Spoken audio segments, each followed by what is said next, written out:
नमस्कार विद्यार्थियों, GD classes 96 YouTube channel पर मैं किशोर कुमार शेवर एक बार पुनः आप सभी का हार्दिक स्वागत एवं अभिनंदन कर रहा हूं।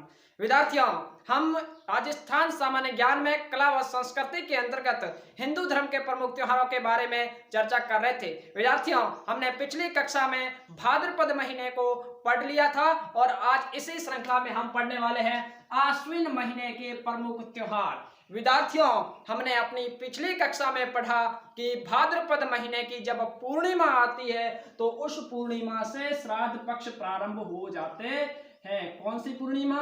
भाद्रपद पूर्णिमा को हमारे श्राद्ध पक्ष प्रारंभ हो जाते हैं और उन्हीं श्राद्ध पक्षों वो कब तक चलेंगे?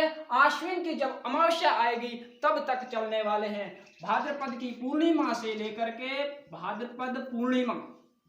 भाद्रपद पूर्णिमा से लेकर के आश्विन की अमावस्या तक क्या चलते हैं? श्राद्ध। आश्विन अमावस्या आती है और आश्विन अमावस्या तक श्राद्ध पक्ष रहते हैं। यहां तक आप ध्यान रखिएगा। ये श्राद्ध कितने होते हैं? ये 16 श्राद्ध होते हैं। इस बात को आप नोट कर लेना विद्यार्थियों।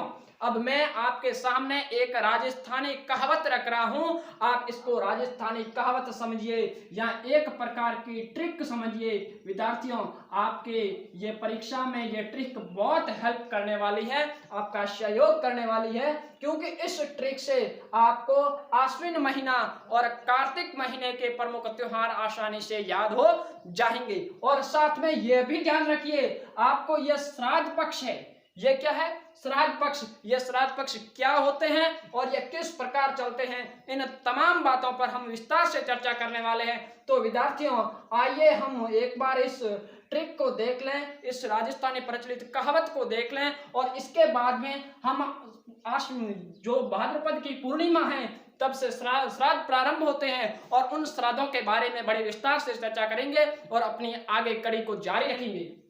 विद्यार्थियों, सबसे पहले हमारी ये एक उक्ति कहिए, एक कहावत कहिए, ये इस प्रकार है: 16 श्राद्ध, 9 नवरात्र, 10 दशहरा और 20 दिवाली। विद्यार्थियों, ये एकदम सटीक है। इस प्रकार से आप याद रख लीजिए। आपको मैं आगे बताऊंगा कि इस ट्रिक पर आपके ये त्योहार कैसे कंठस्थ होते हैं, इसके बारे में हम बड़े विस्तार से जानने वाले हैं। अब देखिए, अब आपको भाद्रपद पूर्णिमा तक मैं पढ़ा चुका हूं। मैंने पिछली कक्षा में यह कहा था कि भाद्रपद पूर्णिमा को श्राद्ध पक्ष प्रारंभ हो जाता है। तो विद्यार्थियों, भाद्रपद महीने का केवल एक दिन है, क्योंकि पूर्णिमा के बाद में नया महीना लग जाएगा, वो है आश्विन। और भाद्रपद पूर्णिमा का एक दिन है, अर्थात भाद्रपद पूर्णिमा का एक दिन, अर्थात इस महीने का भाद्रपद का एक दिन और एक दिन यह श्राद्ध लगा। और इसके बाद में आगे महीना आ जाएगा आश्विन और आश्विन महीने की अमावस्या तक चलेगा, अर्थात ये प्रतिपदा से लेकर के अमावस्या तक है, प्रतिपदा से लेकर के अमावस्या तक। और यहाँ पर दिन कितने होते हैं विद्यार्थियों? ये दिन होते हैं 15। कितने दिन होते हैं? 15 दिन। तो 15 और 1 कितना हो गया? 15 और 1 बराबर 16 दिन हो गए, अर्थात ये 16 श्राद्ध हो गए। कब से कब तक चलेंगे? भाद्रपद पूर्णिमा से लेकर के आश्विन की अमावस्या तक। कितने श्राद्ध हो गए? 16 श्राद्ध हो गए। अब हम जानते हैं कि ये श्राद्ध पक्ष क्या होते हैं, इसके बारे में थोड़ी हम चर्चा कर लेते हैं। विद्यार्थियों, आपने सुना होगा कि हमारे जो पूर्वज होते हैं, जो गुजर जाते हैं, आप जानते होंगे, और हमारा एक कर्तव्य बनता है कि उनके प्रति हम आस्था प्रकट करें और उनके प्रति विश्वास प्रकट करें। इस प्रकार का हमारा एक कर्तव्य बनता है। तो क्या होता है कि इन दिनों में, कौन से दिन? भाद्रपद पूर्णिमा से लेकर के आश्विन की अमावस्या तक, हम इन दिनों में उन लोग जो हमारे पूर्वज हैं उनके प्रति क्या आस्था प्रकट करते हैं। ये कैसे आस्था प्रकट करते हैं? क्योंकि वो तो स्वर्ग लोक चले गए हैं। अब क्या होता है कि हम इन दिनों में हमारे जो पूर्वज हैं वो माना जाता है हिंदू धर्म में कि वो वापस मृत्यु लोक पर आते हैं और इस लोक में आकर वो अपने जो रिश्ते, अपने जो होते हैं वंशज, और उन वंशजों से ये आशा रखते हैं कि वो उनके लिए कुछ पुण्य या दान दक्षिणा करे, ब्राह्मणों को भोजन कराए, इस प्रकार की, मतलब ब्राह्मणों को भोजन कराए, वस्त्र भेंट करे, इस प्रकार की आस्था रखते हैं। तो हमारा कर्तव्य बनता है इन दिनों में, हिंदू धर्म के यहाँ एक हिंदू का यह कर्तव्य बनता है कि वो श्राद्ध को मनाए। अब वो कब मनाएगा विद्यार्थियों, इस बात को भी समझ लीजिए। अगर हमारा कोई पूर्वज अगर हमारा कोई पूर्वज किसी भी 12 महीने है, किसी भी महीने की अगर प्रतिपदा को गुजरता है, कौन सी प्रतिपदा, कोई भी प्रतिपदा हो, 12 महीने है और एक महीने में 2 पक्ष होते हैं, कृष्ण पक्ष और शुक्ल पक्ष, किसी भी प्रतिपदा को वो गुजरे तो वो श्राद्ध कब मनाएगा? विद्यार्थियों, उनके जो वंशज होते हैं वो आश्विन महीने की प्रतिपदा को वो श्राद्ध मनाएगा। समझ में आया? किसी भी प्रतिपदा को गुजरे 12 महीनों में, चाहे कृष्ण पक्ष हो चाहे शुक्ल पक्ष हो, श्राद्ध कब मनाएगा? आश्विन महीने की प्रतिपदा को। ठीक इसी प्रकार से अगर वो द्वितीया को गुजरता है, कौन सा महीना, चाहे फाल्गुन की द्वितीया हो, चाहे चैत्र की द्वितीया हो, शुक्ल पक्ष हो या कृष्ण पक्ष हो, वो कब मनाएगा? द्वितीया। ठीक इसी प्रकार से अगर कोई व्यक्ति पूर्णिमा को गुजरता है, अब एक ये होता है कि एक असमय पहले मृत्यु हो जाती है, अर्थात किसी दुर्घटना में मृत्यु हो जाती है, तो उसका मैटर अलग है। उनकी जो असमय मृत्यु हो जाती है उनके लिए महत्वपूर्ण दिन है चतुर्दशी। कौन सा है?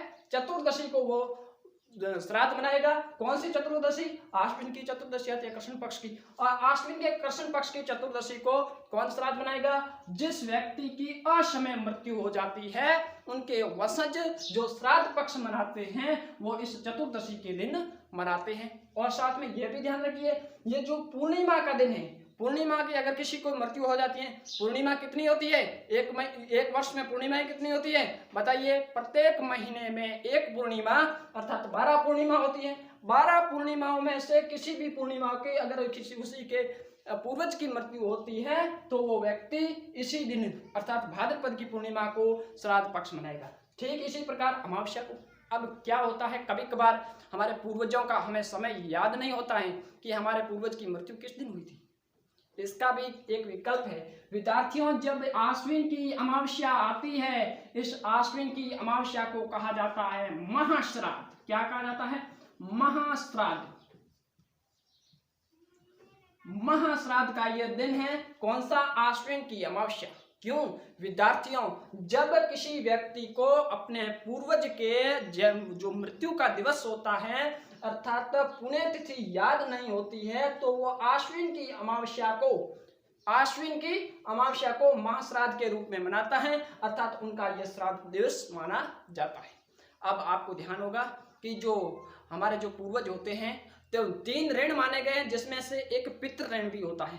जो ये हमारे जो पितृ होते हैं अर्थात पूर्वज क्या होता है? जिस दिन उनकी मृत्यु होती है उस दिन वह मृत्यु लोक आते हैं और साथ ही आश्विन की अमावस्या को भी आते हैं, इसलिए इस दिवस को महाश्राद्ध के रूप में मनाया जाता है।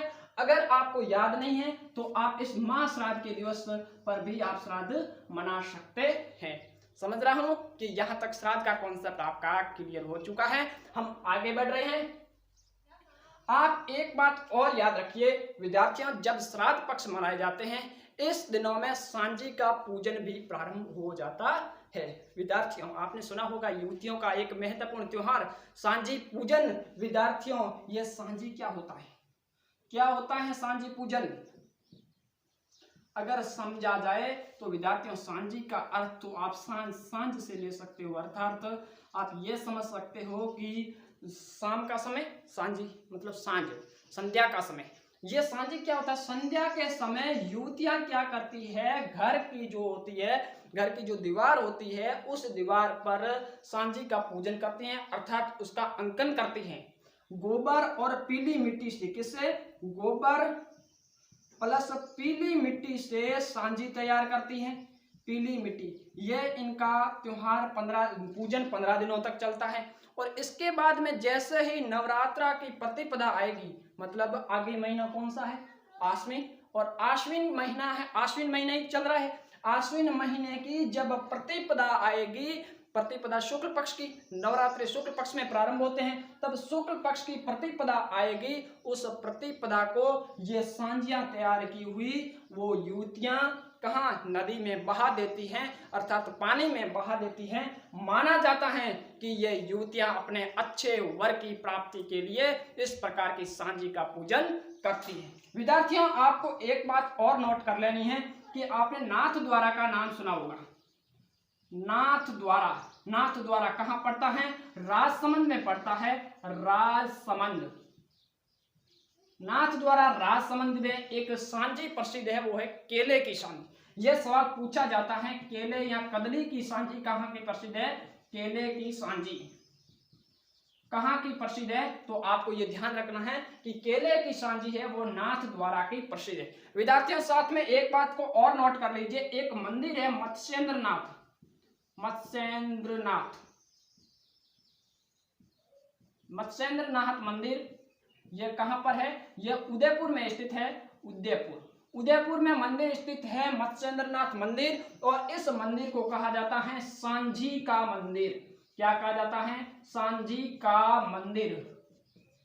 इस बात को आप याद रख सकते हो।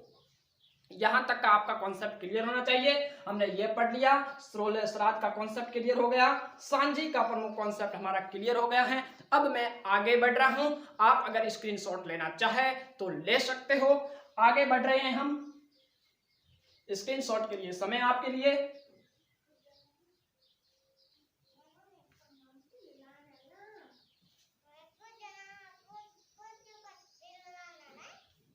आगे बढ़े विद्यार्थियों, हमने पढ़ लिया है आश्विन महीने के कृष्ण पक्ष को, और कृष्ण पक्ष में एक महत्वपूर्ण 16 दिनों का एक कॉन्सेप्ट, वो है सांझी, कहिए यहां आप कह सकते हो श्राद्ध पक्ष का कॉन्सेप्ट। विद्यार्थियों अब हम रुक कर रहे हैं एक महत्वपूर्ण हमारे इस कहावत के अनुसार नवरात्र की ओर। विद्यार्थियों आपको पता है, मैं अगर नवरात्र का कॉन्सेप्ट लेकर के चलूं, नवरात्र अगर आपसे पूछ लिया जाए कि नवरात्र कितने प्रकार के होते हैं, आपका जवाब तो 2 होगा, लेकिन मैं समझता हूं कि आपका जवाब अपने स्तर पर सही है, लेकिन इसका सही जवाब है नवरात्र 4 होते हैं।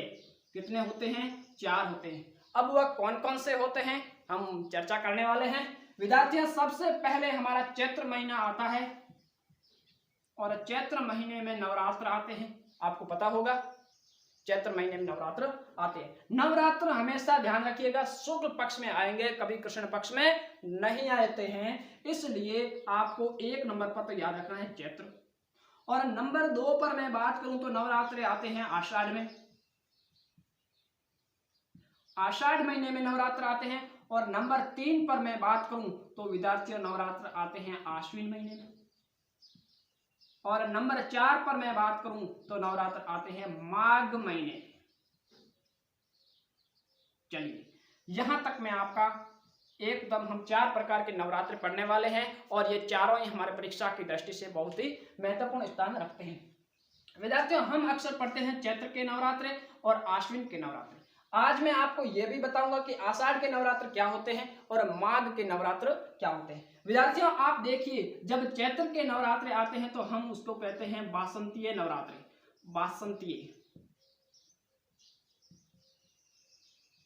वासंतीय नवरात्र। और जब आषाढ़ के नवरात्र आते हैं ये होते हैं गुप्त नवरात्र। और इसके बाद में आश्विन के नवरात्र है तो इसको हम कहते हैं शारदीय नवरात्र। और जब माघ के नवरात्र होते हैं ये भी गुप्त नवरात्र होते हैं, गुप्त नवरात्र। अब आपको ध्यान यह देना है कि आपको अगर पूछ लिया जाए कि नवरात्र कितने प्रकार के होते हैं तो आपको 4 ऑप्शन अर्थात 4 प्रकार के नवरात्र होते हैं। अगर हमारे सवाल आता है वो कहां से आता है, वासंतीय नवरात्र और शारदीय नवरात्र, तो आपके मन में यह भी सवाल उत्पन्न हुआ होगा कि सर ये गुप्त नवरात्र क्या होते हैं। आपको बताने वाला हूं। विद्यार्थियों आपने ऋषि मुनि योगी तमाम नाम सुने होंगे। ये नवरात्र हैं ऋषि मुनियों के होते हैं, योगियों के होते हैं, तपस्वियों के होते हैं। वो अपने आध्यात्मिक शक्ति से भगवान की पूजा करते हैं और वो इस प्रकार के नवरात्र मनाते हैं। इस प्रकार से 4 प्रकार के नवरात्र होते हैं। हमें पढ़ना है वासंतीय नवरात्र और शारदीय नवरात्र। जब हम चैत्र महीने की बात करेंगे तब हम वासंतीय नवरात्रों को पढ़ेंगे, और अब हम बात कर रहे हैं आश्विन महीने की, तो हम कौन से नवरात्र पढ़ने वाले हैं, शारदीय नवरात्र। विद्यार्थियों हमारी बात है आश्विन महीने की, और नवरात्र कौन से हो जाएंगे, शारदीय नवरात्र। शारदीय नवरात्र की अगर बात की जाए, अब मैं इसको हटा रहा हूं, नोट कर सकते हो। हम बात कर रहे हैं शारदीय नवरात्र की। अब शारदीय नवरात्रों की बात करने से पहले मैं आपको यह भी बता दूं कि आप किस प्रकार याद रखोगे कि चैत्र में नवरात्र कौन से आते हैं और आश्विन में कौन से आते हैं। विद्यार्थियों, आपको ये तालव्य श का एक ट्रिक है, तालव्य श को याद रखो, तालव्य स से इस तालव्य स को मिला दो, समझ में आ गया। अर्थात तो ये शारदीय नवरात्र हैं वो इस आश्विन तालव्य स से आप मिला दो, आपको याद हो जाएंगे कि आश्विन महीने में जो नवरात्र आते हैं वो शारदीय नवरात्र होते हैं। ठीक इसी प्रकार से 2 नंबर बच गया वासंती नवरात्र जो चैत्र महीने में आते हैं, याद हो गया ना। अब आपको यह भी ध्यान रख लेना है कि दोनों नवरात्र चारों ही हमेशा शुक्ल पक्ष में आने वाले हैं, नवरात्र कभी कृष्ण पक्ष में नहीं आते। अब आप देखो यह है शारदीय नवरात्र। पहले आएगी प्रतिपदा, प्रतिपदा से लेकर के नवमी तक तो होते हैं नवरात्र, और बीच में एक बात आप और याद रखिए, बीच में आती है दुर्गा अष्टमी। दुर्गा अष्टमी, दुर्गा अष्टमी कब आएगी? जब इस नवरात्रों के बीच की जो अष्टमी आएगी उस दिन दुर्गा का पूजन होगा और माता दुर्गा की पूजा का वो दिन दुर्गा अष्टमी के नाम से जाना जाएगा। अब दुर्गा अष्टमी के बाद में आई नवमी और नवमी के बाद में आई दशमी, और दशमी का एक महत्वपूर्ण त्योहार आपको याद होगा जो है दशहरा। दशहरा विद्यार्थियों कहा जाता है कि इस दिन भगवान श्री राम ने लंका पर विजय प्राप्त की थी। यह कहिए कि इस दिन धर्म की अधर्म पर विजय हुई थी। विद्यार्थियों यह कहिए कि अयोध्या की इस दिन लंका पर विजय हुई थी। विद्यार्थियों यहाँ पर पाप पर पुण्य की विजय हुई थी। इस प्रकार हम समझ सकते हैं कि दशहरा का त्योहार कितना महत्वपूर्ण है। विद्यार्थियों ये भी आप कह सकते हो कि दशहरा का त्योहार जब भगवान श्री राम ने माता सीता को लंका से मुक्त करवाया था वो दिन ये था दशहरे का दिन। इस दिन रावण का वध हुआ था। इसी खुशी में हम दशहरा का त्योहार मनाते हैं। विद्यार्थियों आप समझ रहे होंगे कि दशहरा का त्योहार हिंदू धर्म की दृष्टि से कितना महत्वपूर्ण स्थान रखना है। अब हम कुछ दशहरे की कुछ महत्वपूर्ण बातों की चर्चा करें तो आपको नोट करना है कि दशहरे के दिन एक पक्षी है जिसका नाम है लीलटांस। लीलटांस, और इस लीलटांस पक्षी के दर्शन को शुभ माना जाता है। लीलटांस पक्षी है, इसके दर्शन को क्या माना जाता है? शुभ माना जाता है। और नंबर 2 पर बात करूं, मैं एक वृक्ष की बात कर रहा हूं जिसका नाम है खेजड़ी। क्या है? खेजड़ी। 2 नंबर पर आप ये याद रखिए कि खेजड़ी का वृक्ष है, खेजड़ी का वृक्ष है, इसका पूजन किया जाता है। खेजड़ी के वृक्ष को प्रोसेपिस सिनेरियो कहा जाता है, इसको समिक कहा जाता है, इसको जांटी कहा जाता है। विद्यार्थियों ये खेजड़ी वृक्ष इतना महत्वपूर्ण है, हिंदू धर्म की दृष्टि से पवित्र वृक्ष है। विद्यार्थियों अब देखिए, अब मैं अगली बात कर रहा हूं। यहाँ मैंने लीलटांस पक्षी के बारे में आपको बताया। आप एक बात और याद कर सकते हो, लीलटांस एक रचना भी है और वो रचना किसकी है? कन्हैयालाल सेठिया की। कन्हैयालाल सेठिया की। ये बात आप अलग से याद रख लेना। विद्यार्थियों जब हम राजस्थान के प्रमुख हम साहित्य की बात करेंगे, प्रमुख ग्रंथों की बात करेंगे, तब आपको मैं ये बताने वाला हूँ लीलटांस इस रचना के बारे में भी। तब तक आप इतनी बात केवल याद रखिए। अब मैं आगे बढ़ रहा हूं विद्यार्थियों। एक शब्द है आयुध। आयुध का अर्थ क्या होता है? हथियार। ये जो दशहरा का दिवस है ये आयुध पूजन अर्थात दशहरे के दिन हथियारों की पूजा की जाती है। ये बात भी आप नोट कर सकते हो। विद्यार्थियों दशहरे को विजयदशमी भी कहा जाता है। विजयदशमी, विजयदशमी। विद्यार्थियों यहां तक आपने बात नोट कर ली होगी। मैं समझ रहा हूं कि आपको दशहरा अच्छे से समझ में आ गया होगा। अब चलिए हम आगे बढ़ रहे हैं एक महत्वपूर्ण कड़ी को जोड़ते हुए। स्क्रीनशॉट लेना चाहें तो आप ले सकते हैं। हमने बात कर ली दशहरे की। दशहरे से पहले हमने शारदीय नवरात्रों की बात की। अब यहाँ पर शारदीय नवरात्रि जिस महीने में है उसी महीने में एक पूर्णिमा आने वाली है, और वो पूर्णिमा कौन सी है? शरद पूर्णिमा। शरद पूर्णिमा। शरद पूर्णिमा की अगर बात की जाए विद्यार्थियों आपको पता होगा, अगर पूछ लिया जाए कि शरद पूर्णिमा कब आती है तो आप सामने ये भी सवाल कर सकते हो कि शारदीय नवरात्रि कब आते हैं। जब शारदीय नवरात्रि आएंगे तभी उसी महीने में शरद पूर्णिमा आएगी। अगर पूर्णिमा तक का एक दिन ही होता है, इसमें शुक्ल और कृष्ण पक्ष का कोई मैटर नहीं है। आप याद रखोगे कि पूर्णिमा हमेशा शुक्ल पक्ष में होती है और अगर अमावस्या पूछा जाए तो हमेशा कृष्ण पक्ष में होती है। अगर पूछ लिया जाए कि शरद पूर्णिमा कब आती है तो आपका जवाब क्या होगा? जब शारदीय नवरात्र आते हैं, अर्थात शारदीय नवरात्र इस ट्रिक से हम पढ़ चुके हैं कि आश्विन महीने में आते हैं, अर्थात शरद पूर्णिमा भी आश्विन महीने में आती है। आप साथ में यह भी बात याद रखिए कि शरद पूर्णिमा को हम रास पूर्णिमा के नाम से भी जानते हैं। कौन सी पूर्णिमा? रास पूर्णिमा। विद्यार्थियों ये क्या चीज है? रास पूर्णिमा के बारे में हम जाने।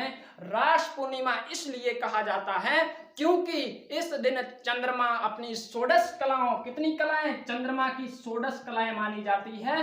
चंद्रमा की षोडश कलाएं, चंद्रमा अपने षोडश कलाओं में होता है, अर्थात सभी प्रकार की कलाएं प्रकट करता है। इसलिए इस दिन चंद्रमा का रूप एकदम निराला होता है, देखने योग्य होता है, इसलिए इसको रास पूर्णिमा के नाम से जाना जाता है। कितनी कलाएं चंद्रमा की? षोडश कलाएं, अर्थात 16 कलाएं। आप इस बात को भी याद रख लेना।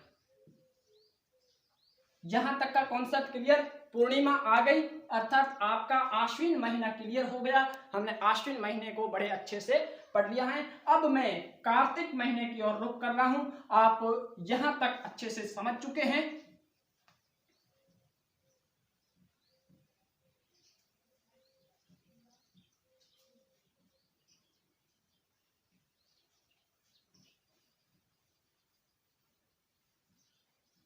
चलिए हम अगला महीना ले रहे हैं और इस महीने का नाम है कार्तिक।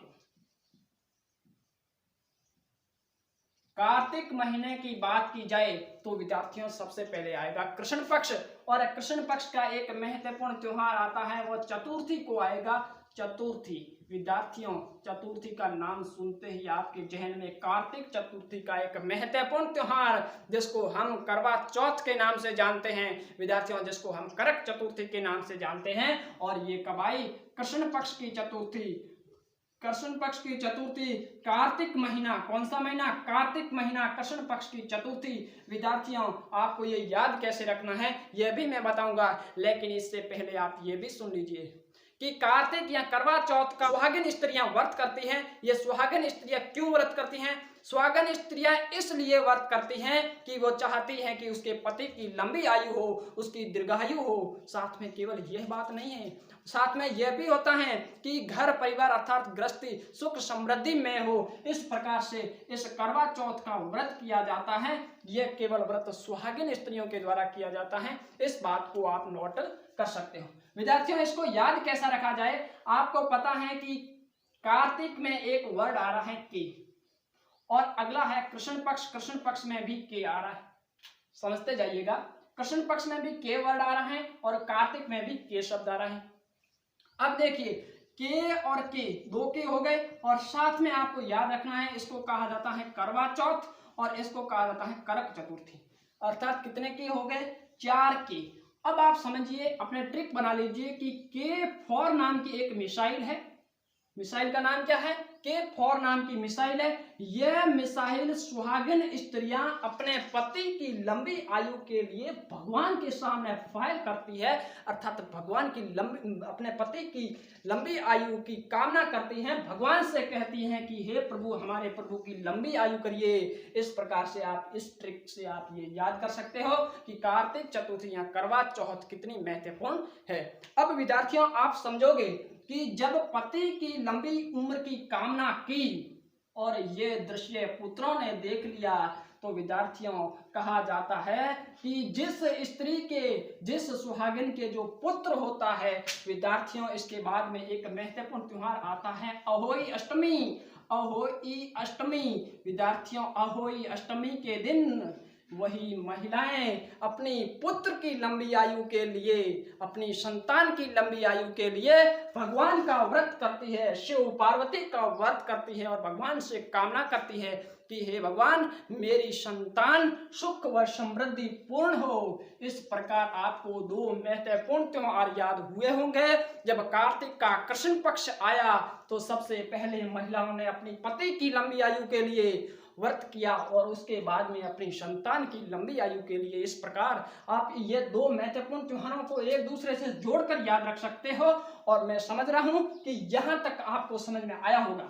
अब मैं रुख कर रहा हूं अपने उसी ही कहावत की ओर। ध्यान दें कि 16 श्राद्धों को हमने पढ़ लिया, नवरात्रों को पढ़ लिया, दशहरा को पढ़ लिया, अब 20 दिवाली का नाम है। विद्यार्थियों, मैंने आपको बताया कि 16 श्राद्ध के बाद में नवरात्र आए, 16 श्राद्ध आश्विन की अमावस्या को पूर्ण हुए और जब नवरात्र आए तो विद्यार्थियों आपको यह भी ध्यान रखना है कि जब शुक्ल पक्ष आया, शुक्ल पक्ष में नवरात्र आते हैं और नवरात्र के एक दिन बाद दशहरा आया। और दशहरा कब आया? आश्विन के शुक्ल पक्ष की दशमी को। और दशहरे के बाद में 20 दिवाली अर्थात आश्विन के शुक्ल पक्ष की दशमी के बाद में 20 दिन, 5 दिन आश्विन के, 5 दिन आश्विन के और बाद में अगले 15 दिन कौन से? कार्तिक महीने के विद्यार्थियों अर्थात अमावस्या आ जाएगी 15 जोड़ने पर। जब आ गई अमावस्या और अमावस्या को एक महत्वपूर्ण त्योहार आता है जो हिंदू धर्म का सबसे बड़ा त्योहार माना जाता है, वो है दीपावली। दीपावली विद्यार्थियों, दीपों की अवली। इस दिन भगवान श्री राम अयोध्या से विजित होकर के घर लौटे थे अर्थात अयोध्या लौटे थे। आप ये समझ सकते हैं कि दीपावली का त्योहार कितना महत्वपूर्ण है। 7 समंदर पार अगर घर का कोई सदस्य हो, आपका कोई नाती हो, आपका कोई रिश्तेदार हो, तो वह लौट आता है अपने परिवारजनों से मिलकर। आपको ये पता है कि व्यापारी लोग अपने बही को यहाँ पर पूर्ण करके नया हिसाब प्रारंभ कर देते हैं, अपने 1 साल का लेखा जोखा पूर्ण कर देते हैं। विद्यार्थियों, आपको ये ध्यान रखना है, अगर पूछ लिया जाए हिंदू धर्म का सबसे बड़ा त्योहार कौन सा है तो वो दीपावली का त्योहार है। विद्यार्थियों, ये भी बात आप ध्यान रखिए, मैं आपको पहले बता चुका हूं कि जब जब हम त्योहार पढ़ेंगे, कोई महत्वपूर्ण त्योहार आएगा तो उसके इर्द गिर्द, मैं पहले बता चुका हूं, उसके इर्द गिर्द जो छोटे मोटे महत्वपूर्ण त्योहार है उनको भी हमें पढ़ना है, क्योंकि हर कोई त्योहार हम ट्रिक से नहीं पढ़ सकते। हमारे को इस प्रकार याद रखना है कि उसके पास कौन से त्योहार है, इस प्रकार हम व्यवस्थित तरीके से अपना अध्यापन कर सकते हैं। अब देखिए, दीपावली की जब मैं बात करूं तो दीपावली को हमारे बाजारों में बड़ी सेल लगती है। कहा जाता है 1 ले जाओ, 1 के साथ दूसरा फ्री, 2 के साथ 3 फ्री, इस प्रकार से 3 के साथ 4 फ्री। और इसी के साथ हम दीपावली के बारे में बात करें तो दीपावली में 1 के साथ कितने फ्री? 4 फ्री। कितने फ्री? 4 फ्री। विद्यार्थियों, आपने दीपावली का एक त्योहार याद किया, मैं आपको 4 त्योहार दे रहा हूं। उन 4 त्योहारों को याद कीजिए। 2 तो दीपावली से पहले हैं और 2 दीपावली के बाद। त्योहारों को अच्छे से याद कर लेना। विद्यार्थियों, जब त्रयोदशी आती है, आपको पता होगा त्रयोदशी जिसको अपन धनतेरस के नाम से जानते हैं। विद्यार्थियों, आप धनतेरस कहिए या आप धन्वंतरी जयंती कहिए, धन्वंतरी जयंती कहिए, एक ही बात है विद्यार्थियों। धन्वंतरी जयंती, और ये कब आती है? ये महीना आपका कार्तिक, और कार्तिक के जब कृष्ण पक्ष की जब त्रयोदशी आएगी, और उस त्रयोदशी को हम धन्वंतरी जयंती के नाम से जानते हैं और उसी को धनतेरस के नाम से जानते हैं। एक यहाँ पर महत्वपूर्ण बात जो हमें कंफ्यूज करेगी, आगे यम द्वितीया आ रही है, लेकिन उससे पहले इस बात को आप नोट कर लेना विद्यार्थियों, यहाँ पर यमराज की पूजा की जाती है। यमराज की पूजा, कहीं आप यहाँ से भ्रमित न हो जाए, यमराज की पूजा का दिन कौन सा है? तो विद्यार्थियों, आपके सामने ये धन्वंतरी जयंती है, ये त्रयोदशी का दिन है। इस दिन को आप अच्छे से याद कर लेना, परीक्षा में कहीं कंफ्यूज का ऑप्शन भी ना बचे। विद्यार्थियों, त्रयोदशी जिसको हम धनतेरस कहते हैं, उसी धनतेरस के दिन यमराज की पूजा की जाती है। विद्यार्थियों, साथ में और एक बात सुनिए, जब त्रयोदशी के एक दिन बाद आता है चतुर्दशी,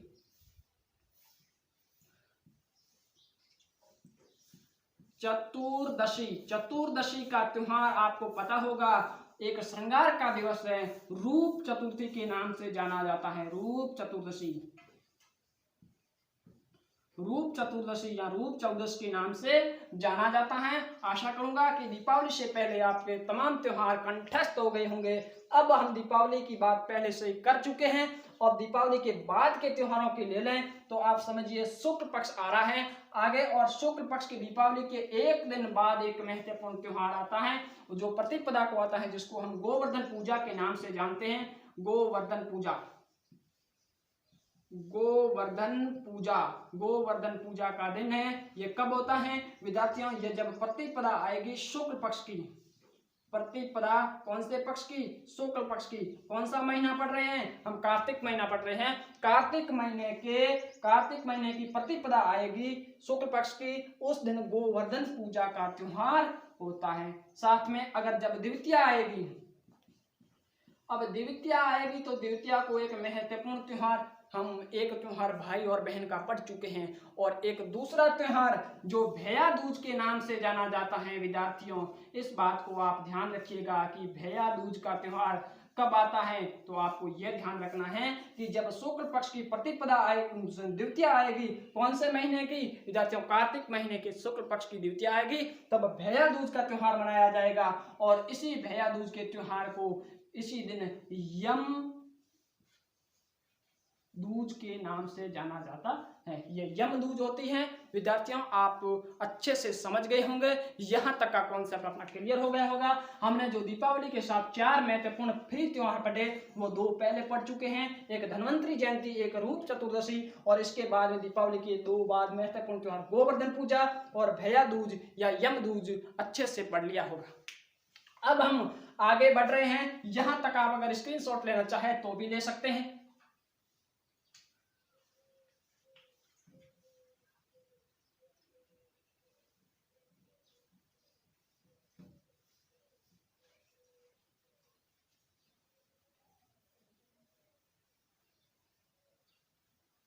विद्यार्थियों, अगर मेरे द्वारा आपको कंटेंट उपलब्ध करवाया जा रहा है, अगर आपको पसंद आ रहा है तो लाइक अवश्य करें, वीडियो को शेयर करते रहें। अगर चैनल को अभी तक आपने सब्सक्राइब नहीं किया है तो चैनल को सब्सक्राइब भी जरूर कर लेना।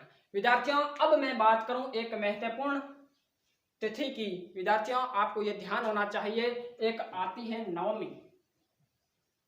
नवमी, हम कौन सी नवमी की बात कर रहे हैं विद्यार्थियों? ये हमारा महीना है कार्तिक, और कार्तिक का है शुक्ल पक्ष।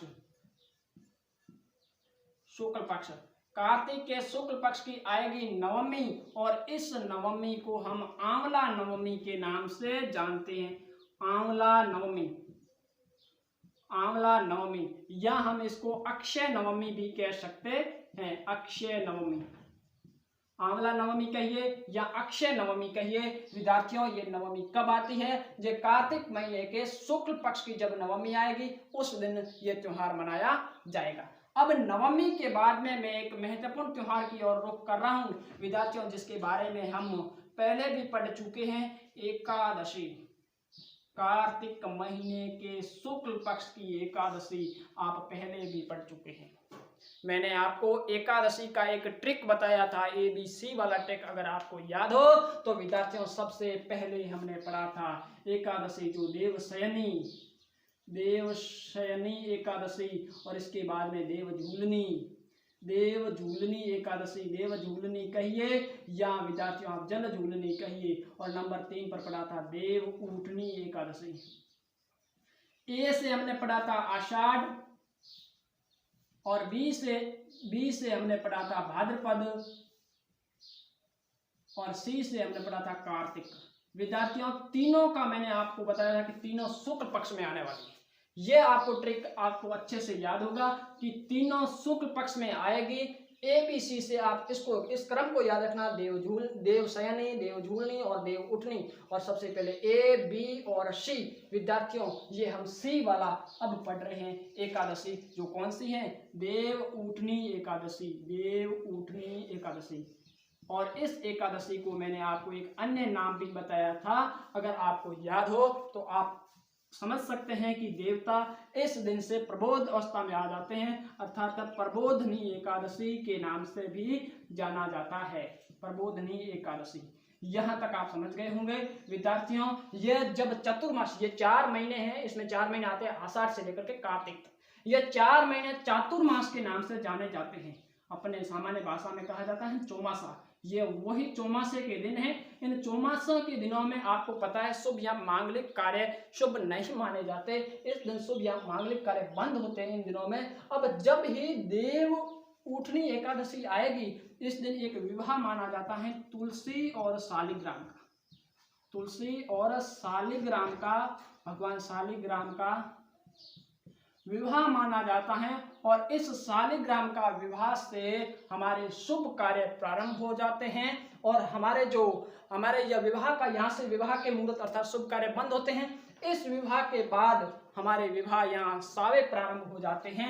विद्यार्थियों, कुंवारे भक्तों के यह दिन है और इस कुंवारे भक्त, यहाँ से कुंवारे भक्त प्रसन्न हो जाते हैं कि भगवान ने हमारी पुकार सुन ली, अब से हमारा विवाह का जो कार्यक्रम है वो प्रारंभ हो जाएगा। इस प्रकार आप समझ सकते हैं कि एकादशी का त्योहार जो कार्तिक के शुक्ल पक्ष की एकादशी होती है, जिसको देवउठनी या प्रबोधनी एकादशी के नाम से जानते हैं, तुलसी और शालिग्राम का विवाह हुआ था, इसलिए इसको तुलसी एकादशी के नाम से भी जाना जाता है। यहाँ तक का कॉन्सेप्ट आपका क्लियर हो चुका है।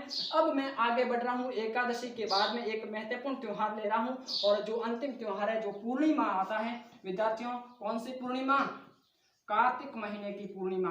विद्यार्थियों, आपको पता है कार्तिक पूर्णिमा को मेला भरा जाता है पुष्कर में। मैं तमाम बातें मेले के चैप्टर में करूंगा, लेकिन इससे पहले आप कार्तिक पूर्णिमा को यह समझ लीजिए, इस कार्तिक पूर्णिमा को हम त्रिपुर पूर्णिमा के नाम से जानते हैं। त्रिपुर पूर्णिमा, यहाँ इसको हम सत्यनारायण पूर्णिमा के नाम से जानते हैं। सत्यनारायण पूर्णिमा। अगर पूछ लिया जाए कि त्रिपुर पूर्णिमा कब आती है या पूछ लिया जाए सत्यनारायण पूर्णिमा कब आती है, तो आपका जवाब ये होना चाहिए कि कार्तिक पूर्णिमा को, जब कार्तिक महीने की जब पूर्णिमा आती है तब कौन सी पूर्णिमा मानी जाती है? त्रिपुर पूर्णिमा या सत्यनारायण पूर्णिमा के नाम से जानी जाती है। त्रिपुर पूर्णिमा का कॉन्सेप्ट यह है कि भगवान शंकर ने त्रिपुर नाम के एक राक्षस का वध किया था इसी दिन, पूर्णिमा के दिन, कार्तिक पूर्णिमा के दिन, इसलिए ये कार्तिक पूर्णिमा को त्रिपुर पूर्णिमा के नाम से भी जानते हैं। आज का हमारा कॉन्सेप्ट काफी लंबा भी हो चुका है और मैं समझता हूं कि आज के दिन बस यहीं तक करें और आपको अच्छे से समझ में आया होगा। अगर वीडियो पसंद आ रहा है, मेरा कंटेंट आपको अच्छा लग रहा है, तो वीडियो को लाइक कीजिएगा, चैनल को सब्सक्राइब कीजिएगा और शेयर कीजिएगा। बेल आइकन को भी प्रेस कर लेना ताकि आगामी वीडियो का नोटिफिकेशन आपको जल्द से जल्द प्राप्त हो सके। बस आज के दिन इतना ही। Good luck, good bye, okay, thank you.